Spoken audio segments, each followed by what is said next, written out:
हरे कृष्णा।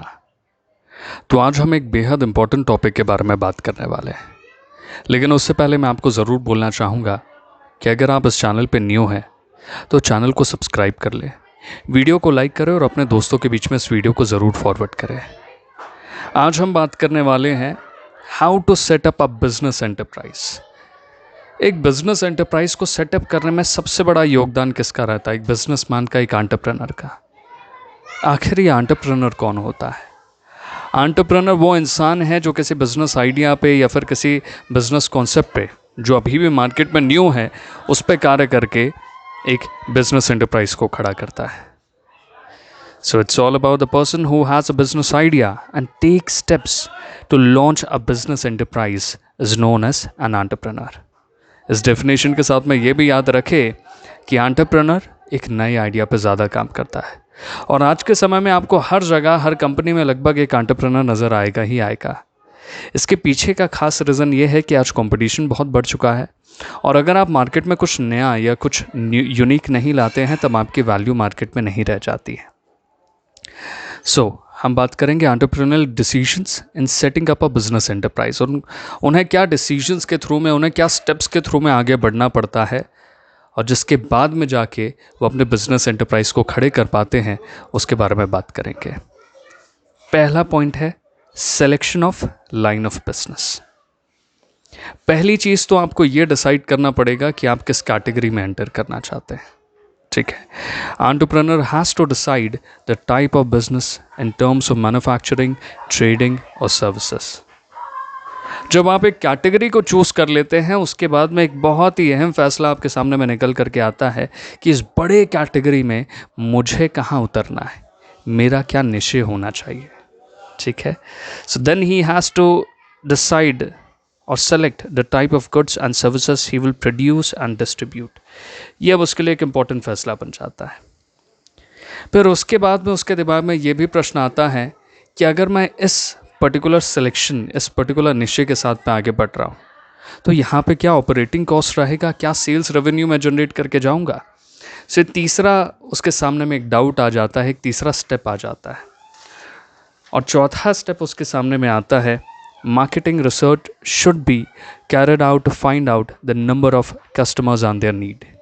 देखिए, हम किन किन पॉइंट्स के थ्रू में आगे बढ़ते हुए जा रहे हैं। पहला पॉइंट हमने बात किया कि भैया उसे कैटेगरी डिसाइड करनी है, क्या वो मैन्युफैक्चरिंग में एंटर करना चाहता है, ट्रेडिंग में या फिर सर्विसेज में।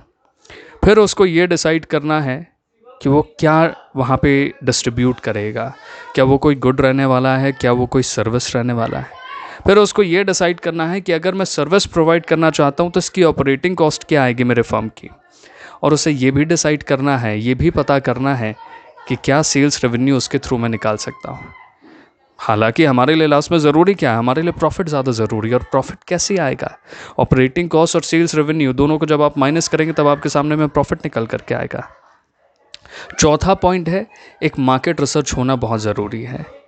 अगर आप एक फर्म चालू करना चाहते हैं लेकिन आपने अभी तक मार्केट रिसर्च नहीं किया, चांसेस है, प्रोबेबिलिटी ज़्यादा है कि आपका फर्म आने वाले समय में फेल हो जाए। पांचवा पॉइंट आता है जो हमारे लिए बेहद ज़रूरी है कि अगर आप एक एंटरप्राइज को खोलना चाहते हैं, आप एक एंटरप्रेन्योर की जर्नी को स्टार्ट करना चाहते हैं, तो आपको ये डिसाइड करना पड़ेगा कि आप किस तरह का डिज़ाइन बनाना चाहेंगे, किस तरह की प्राइसिंग उस प्रोडक्ट के साथ में रखना चाहेंगे, क्या मार्केटिंग स्ट्रैटेजीज़ आप यूज़ करेंगे उस प्रोडक्ट को सेल करने के लिए, और किस तरह का डिस्ट्रीब्यूशन सिस्टम रखेंगे ताकि वो प्रोडक्ट या फिर सर्विसेज आपके कस्टमर तक पहुंच जाए। ये हर एक पॉइंट आपके लिए ज़रूरी रहने वाला है अगर आप एक बिजनेस एंटरप्राइज के सपने देखते हैं। छठा पॉइंट है हमारे लिए, that is all about risk according to return, या फिर आप बोल सकते हैं इन्वेस्टमेंट के अकॉर्डिंगली आप कितना रिटर्न कमा पाते हैं। ये अगर आपने पॉइंट नहीं देखा तब आप समझ जाइए कि आप एक गड़बड़ हालात को आगे बढ़ाते हुए ले जा रहे हैं अपने बिजनेस के साथ में। आज आप 1,000 रुपए के प्रोडक्ट को बेच रहे हैं, और उस 1,000 के प्रोडक्ट के साथ में जो आपने रिस्क इंक्योर्ड किया है, that risk is somewhere around 50 crore. आप सोच करके चलिए, 50 करोड़ के फर्म का आपने फंडिंग उठाया या फिर रिस्क आपने लिया है, लाइबिलिटी ली है 1,000 का प्रोडक्ट बेचने के लिए। तो शायद ये उसके हिसाब से कंपैरेटिवली काफ़ी लो होगा, आपने रिस्क बहुत ज़्यादा इंक्योर किया है और आने वाले समय में हो सकता है किसी मोड़ पे आपको बिज़नेस बंद करना पड़ जाए। इन्वेस्टमेंट के अकॉर्डिंगली भी आप इन सारी चीज़ों को देखें। सो मैं आपको थोड़े मॉडर्न वे में बता देता हूँ that fifth point says decision regarding product design, pricing policy, marketing and distribution challenge should be made. Six point says the selection line of business must be such that the expected rate of return must be fair keeping in view the risk involved, जो मैंने आपको बताया, and the amount of investment required in the enterprise। ये 6 point के 6 point ज़रूरी है। तीसरा जो कैटेगरी आता है, that category is all about size of the unit. ठीक है, यूनिट का क्या साइज़ रहना चाहिए, इसके हिसाब से 3 पॉइंट हमारे सामने में आते हैं।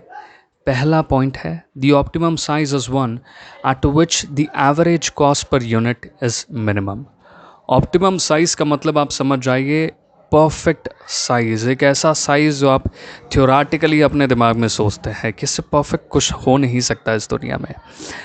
सो परफेक्ट साइज़ किस तरीके से इंट्रोड्यूस किया जा सकता है, तभी इसका कोई मतलब है जब आपके प्रोडक्ट का कॉस्ट मिनिमम से मिनिमम हो और आपका प्रॉफिट ज़्यादा से ज़्यादा निकल करके आए। Second point says the entrepreneur should aim at the optimum size, keeping in view the nature of the product, technique of production, the extent of market, availability of finance, competence of management। कई सारी चीज़ों का ध्यान एक entrepreneur को रखना पड़ता है वो एक परफेक्ट बिजनेस एंटरप्राइज को बनाने के लिए। पहली चीज़ है कि वो किस तरह का प्रोडक्ट इंट्रोड्यूस करना चाहता है मार्केट में। क्या वो प्रोडक्ट ऐसा है जिसकी मार्केट में डिमांड बहुत कम है। कम अगर उसकी डिमांड है तो उसके हिसाब से आप एक करोड़ का हवेली जैसा फर्म खोल करके कोई फ़ायदे में, कोई प्रॉफिट में अपने फर्म को नहीं ले जाएंगे। ठीक है। सेकंड चीज़ है टेक्निक ऑफ प्रोडक्शन, क्या आपकी टेक्निक ज़्यादा स्मूथ है, एफिशिएंट है और लो कॉस्ट में है। तीसरा है द एक्सटेंट ऑफ मार्केट, आपका मार्केट कितना बड़ा है। चौथा है अवेलेबिलिटी ऑफ फाइनेंस, कहाँ से आप पैसे उठा रहे हैं और कितना फाइनेंस आपके पास में ऑलरेडी अवेलेबल है। कॉम्पिटेंस ऑफ मैनेजमेंट, आप किस तरह का मैनेजमेंट चाहते हैं, किस तरह के कॉम्पिटेंस उसमें रहना चाहिए, उसके हिसाब से भी आप फर्म के साइज़ को डिसाइड करते हैं। तीसरा पॉइंट है when risk involve is high और a new idea is to be tried, it is advisable to start the business on a small scale and gradually increase the size। अगर आप एक business enterprise खोलना चाहते हैं लेकिन उसके साथ में एक नए आइडिया को एक्सपेरिमेंट करना चाहते हैं, तब आपको ये ध्यान रखना पड़ेगा कि रिस्क कई गुना ज़्यादा है। हो सकता है आने वाले दिनों में आपको अपने सारे पैसे लुटा डालने पड़े, तब भी आपका बिजनेस फर्म खड़ा नहीं हो पाए। सो इससे बेहतर है कि आप एक छोटे स्तर पर स्टार्ट करें। हो सकता है आप अपने दोस्तों के साथ में बैठे हैं, आप 3 दोस्त हैं तो एक कमरे से स्टार्ट करें। इनफैक्ट मैं तो आपको ये बोलूँगा कि वो कमरा भी आपके घर का हुआ तो भी चलेगा, या फिर आपके गैराज हुआ वो भी ज़्यादा अच्छा रहेगा। कम से कम कॉस्ट में आपको ज़्यादा से ज़्यादा एफिशिएंसी को जनरेट करना है, ना कि ज़्यादा से ज़्यादा कॉस्ट में कम से कम एफिशिएंसी को। However, the initial risk, the size of the business can also be large, provided the entrepreneur is willing to assume the risk associated with it। अगर आपके अंदर में ज़्यादा जुनून है, अगर आपको लगता है, मतलब मैं सरल भाषा में बोलूँ तो आपके अंदर में कोई ऐसी आवाज़ है जो आपको बोल रही है कि भाई तूने बस ऐसे स्टार्ट कर लिया तो पूरी दुनिया तेरे हाथ में होगी, ऐसी वाली कोई फीलिंग आए, तभी आप उस बड़े फर्म के साथ में एंटर करें। देखिए, ज़रूरी नहीं है कि आप गलत होंगे, आप सही भी हो सकते हैं, लेकिन इतने बड़े फर्म की ज़रूरत है कि नहीं, वो प्रश्न अगर आप अपने आप से पहले पूछ लिए तभी आप एक परफेक्ट बिजनेस इस्टेब्लिश कर पाएंगे। अब तीसरा पॉइंट है लोकेशन ऑफ बिजनेस। अगर आप एक गलत जगह चूज़ कर ले तो आपका बिजनेस डूब भी सकता है, सीधी ही सी बात है। क्यों डूब सकता है? बिकॉज हो सकता है वहाँ पे रिसोर्सेज की कमी हो, वहाँ पे एम्प्लॉयज़ आपके उस जगह तक ना आना चाहे, वो बहुत ज़्यादा दूर पड़ता हो किसी स्टेशन से, वहाँ पे चीज़ें, मटेरियल आपको बहुत ही जल्दी नहीं मिल जाती है, और वहाँ पे ऑपरेशन का कॉस्ट कई गुना ज़्यादा बढ़ जाता है। ऐसे कई सारी समस्याएं अगर आपके सामने में आती हैं तो वो एक गलत जगह है बिज़नेस के लिए।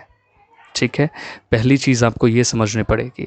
N unfavourable location restrict the growth of business and also lead to higher cost. और सिर्फ यही नहीं, ये भी हो सकता है कि आपका फर्म कुछ दिनों में बंद हो जाए। कुछ दिनों की बात कर रहा हूँ, बिकॉज अगर हायर कॉस्ट रहा तो आपके प्रोडक्शन के हिसाब से आपकी एफिशिएंसी, आपका कॉस्ट जो इंक्योर्ड है वो आपको प्रॉफिट नहीं निकाल के दे पाएगा। फिर दूसरा पॉइंट आ जाता है, the region is selected on the basis of access to raw material, availability of labor, transportation facilities, banking facility.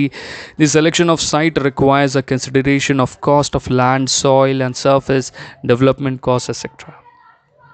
जैसा मैंने अभी आपको बताया था कि आपको सिलेक्शन इस बेसिस पे करना है कि आपको ईजिली मटेरियल्स मिल रहे हैं कि नहीं मिल रहे हैं, जो आप लेबर या फिर एम्प्लॉयमेंट चाहते हैं वो आपको ईजिली एक्सेस मिल पा रहा है कि नहीं मिल पा रहा है, ट्रांसपोर्टेशन फैसिलिटीज़ अवेलेबल है कि नहीं। आपने पता चला गांव में 100 एकड़ में एक प्लांट खोल दिया, लेकिन उस गांव में वैसा रिसोर्स ही अवेलेबल नहीं है, वैसे लेबर ही अवेलेबल नहीं है, लोगों को शहर से वहाँ तक ट्रेन के थ्रू में आना पड़ेगा। तो क्या आपको लगता है कि आपके एम्प्लॉयज़ आपके साथ में ज़्यादा समय तक काम कर पाएंगे?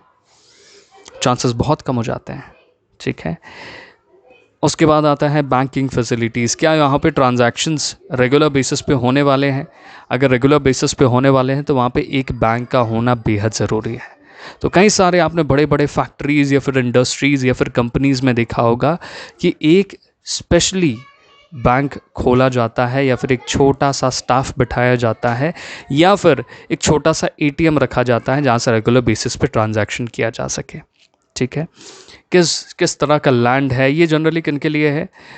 Selection of site required considerable of cost of land, soil and surface, development cost, ये किन के लिए आ जाता है? ज़्यादातर उन लोगों के लिए जिनकी ज़रूरत कहीं ना कहीं सॉइल से हो और उसके हिसाब से वो अपना काम करना चाहे। हो सकता है कि वो सॉइल से कुछ निकालना चाहते हो, वो तरह की फैक्ट्रीज के बारे में बात हो रही है। चौथा सेक्शन है choice of form of ownership. अगर आप एक बिज़नेस खोलना चाहेंगे तब आप हमेशा यही सोचेंगे कि यार मैं किस तरह के बिज़नेस को खोलूं। ये सपना हमेशा एक इंसान, एक एंटरप्रेन्योर के दिमाग में रहता है। क्या रिस्क आपको लेना चाहिए इसे सबसे पहले समझें। क्या काम आप करना चाहते हैं उसे सबसे पहले समझें। साइज़ क्या रखना चाहते हैं फर्म का उसको सबसे पहले समझिए। मैनेजमेंट कैसा रखना चाहते हो उससे पहले समझिए। अगर आप इन सारे पॉइंट्स को गौर करते हैं और इनसे कई अलग अलग पॉइंट्स भी निकल कर के आते हैं, उन सारे पॉइंट्स का ध्यान अगर आप रखते हैं तब चांसेस बढ़ जाते हैं कि आप एक परफेक्ट फर्म ओपन कर पाए। The choice of the form of ownership depends on several factors such as nature and the size of business, degree of risk involve, capital requirements, managerial skills या फिर रिक्वायरमेंट्स एसेट्रा। अब आपके सामने में किन तरह के टाइप्स आ सकते हैं?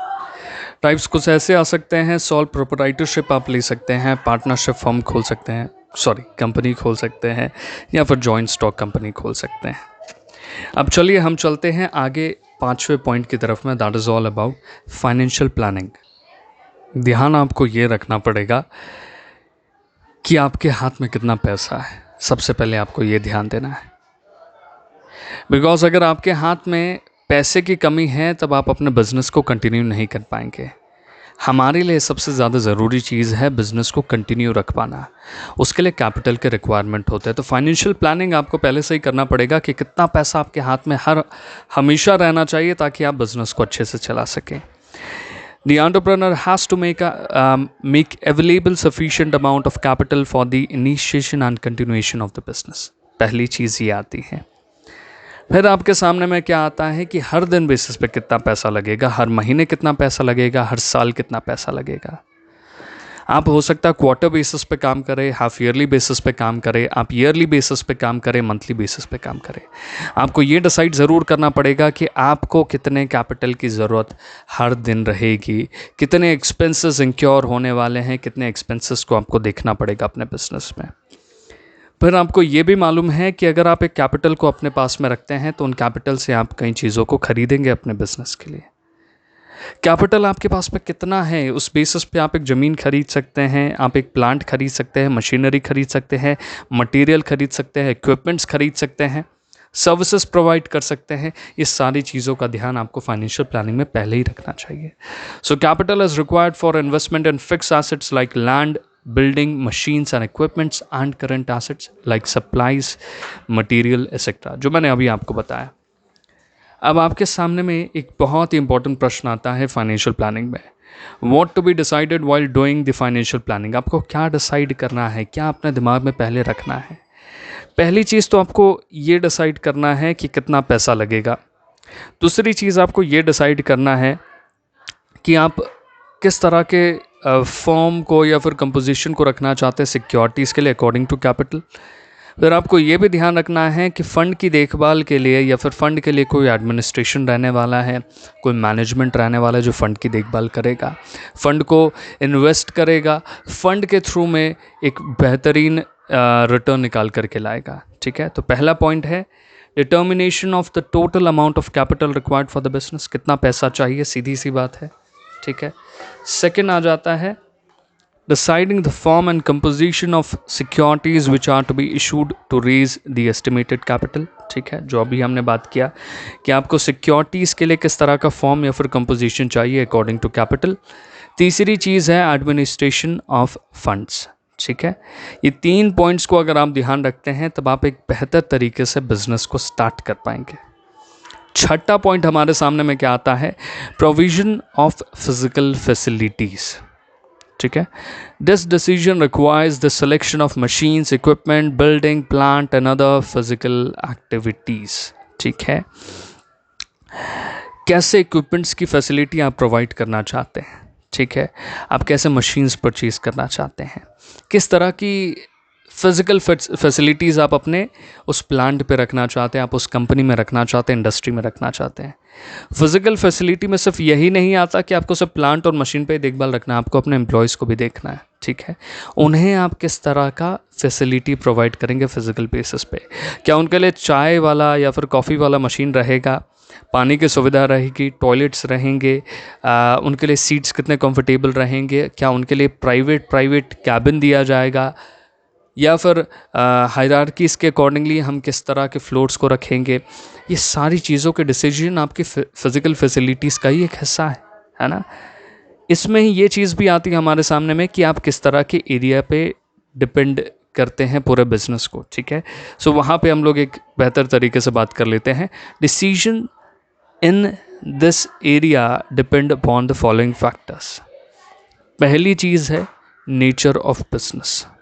ठीक है, क्या नेचर आपने बिजनेस का रखा है, क्या ये मैन्युफैक्चरिंग बिजनेस है, ट्रेडिंग है, सर्विसेज है। जैसे हमने पहले एक कैटेगरी डिसाइड किया था, फिर उस कैटेगरी में हमने ये भी डिसाइड किया था कि हम किस निशे में काम कर रहे हैं। सो आप अपने बिजनेस के निशे को समझे, उसके अकॉर्डिंगली आप अपने फर्म में फिजिकल फैसिलिटीज़ दे। क्या आपके एम्प्लॉयज़ पूरे दिन ऑफिस में काम करने वाले हैं? अगर वो पूरे दिन ऑफिस में काम करने वाले हैं तो उसके हिसाब से आपको ऑफिस को भी डिज़ाइन करना पड़ेगा ताकि उसे पूरे दिन के हिसाब से कंफर्टेबल लगे ऑफिस। लाइटिंग्स पे काम करना पड़ेगा, फ्लोर पे काम करना पड़ेगा, कितना वेकेंट है फ्लोर, कितना साफ़ सुथरा है, कितना ज़्यादा चहकता है वो फ्लोर।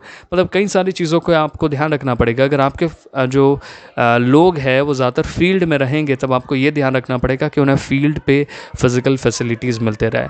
क्या उनके कोई और सेंटर्स भी है जहाँ पे वो फील्ड पे जाएंगे तो उस सेंटर से कांटेक्ट करके डिफरेंट फैसिलिटीज़ को ले सकते हैं, सर्विसेज को ले सकते हैं। ये भी आपके लिए एक इम्पॉर्टेंट चीज़ बन जाती है।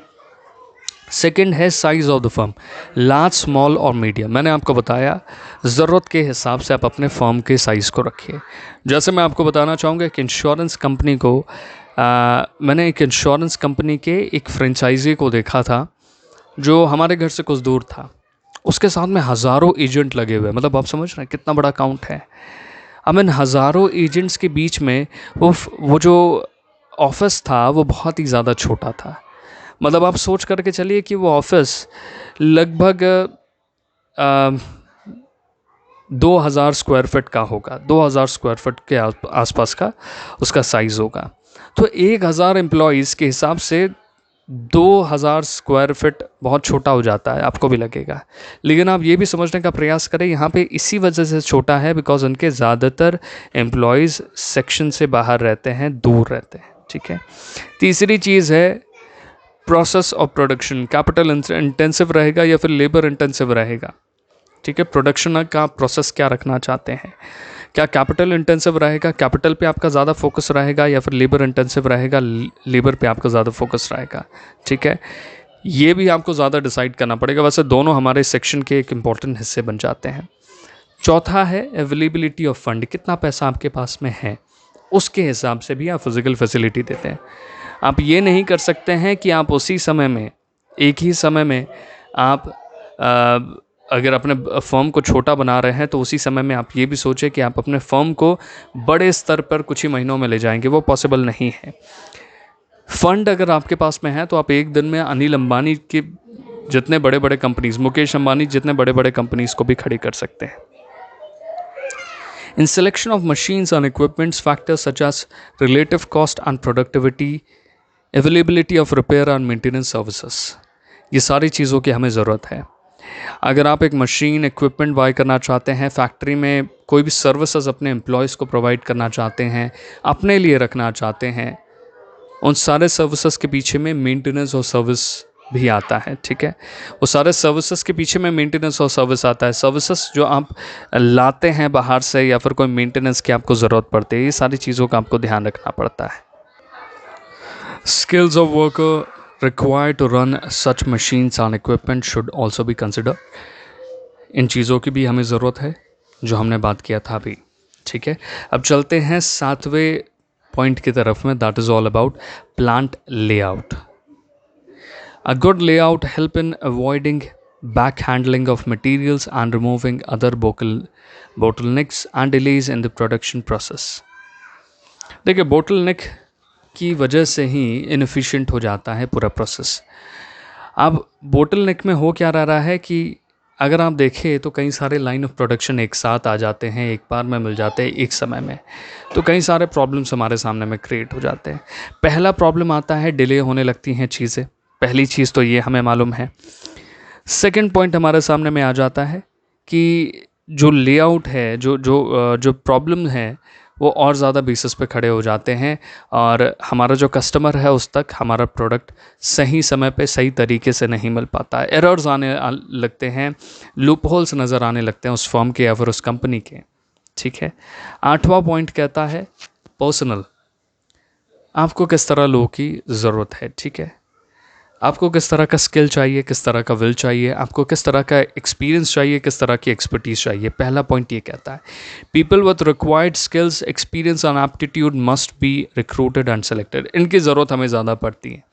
दूसरा पॉइंट हमें कह रहा है कि हमें पीपल की क्वालिटी और क्वांटिटी दोनों को मेंटेन करके रखना है। क्या क्वालिटी है लोगों की, यह हमें पता लग जाएगा उसके स्किल, एक्सपर्टीज़, एक्सपीरियंस बेसिस पे, और कितने क्वांटिटी में आपको लोगों की ज़रूरत है, ये सबसे इम्पोर्टेंट प्रश्न है। आपने समझ लीजिए हायर कर लिया 1 लाख लोगों की, लेकिन रेवेन्यू ही इतना जनरेट नहीं होता है कि आप 1 लाख लोगों को सैलरी दे पाए और साथ में फर्म को चला पाए। तो आपको क्या करना पड़ेगा, आपको उस फर्म को बंद करना पड़ेगा या तो आपको लोगों को कट डाउन करना पड़ेगा। ठीक है, 9th पॉइंट कहता है प्रोसीजरल फॉर्मेलिटीज़। अब आप अपने फर्म को चालू करने जा रहे हैं तब आपको लीगल डॉक्यूमेंटेशंस भी करवाने पड़ते हैं। कुछ हिस्से जिनके बारे में आप बात कर ले तो ज़्यादा बेहतर रहेगा, बिकॉज आप फर्म खोलना चाहते हैं किसी टाइप के अंदर में। ठीक है, या तो आप सोल प्रोप्राइटरशिप खोलेंगे, या तो आप जॉइंट स्टॉक कंपनी खोलेंगे, या तो पब्लिक लिमिटेड कंपनी खोलेंगे। कंपनी जो भी आप जिस तरह की कंपनी को या फिर फर्म को खोलना चाहते हैं वो सब इसके अंदर में लाई करता है। In almost every type of business some procedural formalities have to be observed while starting a new enterprise. Sole proprietorship और जो हम लोग अपनी तरफ से करते हैं, इसमें ख़ास बात यह है कि आपको कोई नीड नहीं है कि आप किसी तरह के प्रोसीजरल फॉर्मेलिटीज़ के थ्रू में गुजरे। रजिस्ट्रेशन भी आपके लिए ज़रूरी नहीं होता है, लेकिन एक जॉइंट स्टॉक कंपनी में आपको बहुत सारे डॉक्यूमेंटेशंस पे, प्रोसीजरल फॉर्मेलिटीज़ पे काम करना पड़ता है। अब यहाँ पे आप ये समझ जाइए कि जॉइंट स्टॉक कंपनी में तो आपको कुछ प्रोसीजरल फॉर्मेलिटीज़ को फॉलो करना पड़ता है, लेकिन जब आप पब्लिक कंपनी में आते हैं तो उससे भी ज़्यादा फॉर्मेलिटीज़ आपके साथ में जुड़ जाते हैं, जहाँ पे आपको सिक्योरिटीज़ भी साइन करवाने पड़ते हैं, सर्टिफिकेट्स बनवाने पड़ते हैं ऑफ कमेंसमेंट ऑफ बिजनेस। ठीक है, so second point says expose to a greater procedural formalities both at the time of incorporation and during its life. ठीक है, जब आप स्टार्ट कर रहे हैं और जब आपकी पूरी ज़िंदगी चल रही है जॉइंट स्टॉक कंपनी की, तब भी पब्लिक कंपनी में उसके भी आगे चली जाती है गाड़ी। जब आप पब्लिक फर्म खोलते हैं तब आपको एक कमेंसमेंट सर्टिफिकेट भी बनवाना पड़ता है, कई सारे सिक्योरिटीज़ पे काम करना पड़ता है, लीगल डॉक्यूमेंटेशंस पे काम करना पड़ता है। Registration of a company is necessary for registration. Many documents have to be prepared on the required fee deposit with the registrar of the company। आपको डॉक्यूमेंट्स चाहिए होंगे कई सारे, और उन डॉक्यूमेंट्स के लिए मैं बेहतर आपको बोलूँगा कि आप फर्म खोलना चाहते हैं तो उन डॉक्यूमेंट्स के लिए आप किसी लॉयर को ज़रूर कांटेक्ट करें, या तो किसी सीएस को कांटेक्ट करें, वो आपकी इसमें ज़्यादा बेहतर तरीके से मदद कर पाएगा। 10वां पॉइंट कहता है लॉन्चिंग ऑफ द एंटरप्राइज। अब आपने लगभग सारा काम कंप्लीट कर लिया है। किस तरह का आपने काम कंप्लीट कर लिया है? रिसोर्सेज को इकट्ठा कर लिया, ऑर्गेनाइजेशन स्ट्रक्चर को बना लिया है, और वर्क को भी डिवाइड कर दिया है। ठीक है, अब आपके लिए ज़्यादा ज़रूरी है फोकस करना उसे लॉन्च करने पे। ठीक है, लॉन्च करने के लिए आपको मार्केटिंग टीम की ज़रूरत होगी, आपको वेरियस डिपार्टमेंट्स को बनाना पड़ेगा। ठीक है, उस वेरियस डिपार्टमेंट पे डिफरेंट हायरार्कीज़ पे काम करना पड़ेगा, डिफरेंट हायरार्कीज़ के अकॉर्डिंगली उन्हें रिस्पॉन्सिबिलिटी और अकाउंटेबिलिटी देनी पड़ेगी। ऑथोरिटी तो आपके पास में रहेगी ऐसा होना। So various departments like production, finance, marketing, personnel, etc. are created and they are working coordinated to achieve organization objectives। इन सारों चीज़ों पे जब आप ध्यान देते हैं तब आपको समझ में आ जाता है कि आप एक राइट पाथ पे चल रहे हैं और आपके बिजनेस ऑर्गेनाइजेशन, आपके फर्म में, आपकी कंपनी में सबसे इम्पोर्टेंट हिस्से आपने कंप्लीट कर लिए। वीडियो अच्छा लगा हो, प्रयास अच्छा लगा हो, मैं चाहूँगा कि लाइक करें। आप कमेंट करके ज़रूर बताएं अगर आपका कोई फीडबैक है, और उसी के साथ में सब्सक्राइब करें और ऐसे हमें प्यार देते रहें। Thank you very much for giving your valuable time.